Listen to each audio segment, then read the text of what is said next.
আপনার কি অন্ডকোষে মাঝে মাঝে ব্যথা হয়, দাঁড়িয়ে থাকলে ভারী লাগে? তাহলে এটাই হতে পারে ভেরিকোসিলের সমস্যা, যা চুপচাপ বন্ধ্যাত্বের কারণ।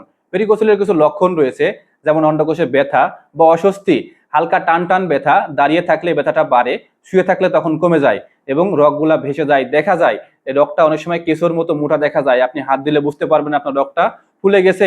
এটা ভারী ভারী লাগবে যখন সারাদিন কাজকাম করবেন বা হাঁটাহাঁটি করবেন, তখন দেখবেন যে বিকালে বা সন্ধ্যার দিকে এরকম রগটা ফুলে যায়।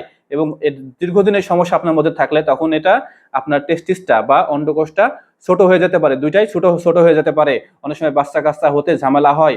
যখন আপনার এরকম সমস্যা থাকবে, ভেরিকোসিলের সমস্যা থাকবে, তখন আপনার শুক্রাণুর সংখ্যা কমে যাবে, শুক্রাণুর গুণগত মান খারাপ হয়ে যাবে, শুক্রাণুর তৈরিটা কমে যায়, বিভিন্ন রকম সমস্যা আপনার মধ্যে চলে আসবে, বাচ্চা কাচ্চা নিতে সমস্যা হবে, বন্ধ্যাত্ব মতো সমস্যা আপনার মধ্যে সৃষ্টি হবে।